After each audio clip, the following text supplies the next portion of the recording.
आतापर्यंत दरवर्षी सचिन भाऊ जांभोरी मैदानामध्ये क्रिकेटच्या स्पर्धा भरून छोट्या प्रमाणात वरळी फेस्टिवल राहायचे. वरळी फेस्टिवल पेक्षा त्यांची दहीहंडी सगळ्यात मोठी व्हायची आणि त्यांच्या दहीहंडीची वाट आम्ही सगळे बघायचो. यांना मात्र सचिन भाऊंनी सांगितलं की मी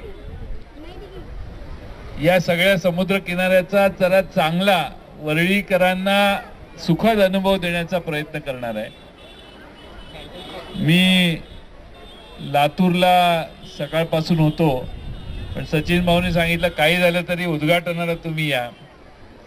थोडा उशीर झाला, इथं पोहोचलो आणि सी लिंक पासून इथपर्यंत असे 3 वेगवेगळ्या प्रकारचे कार्यक्रम आणि सुनील कपूरने मला सांगितलं ते उद्घाटन करून रेसकोर्स वरून आले.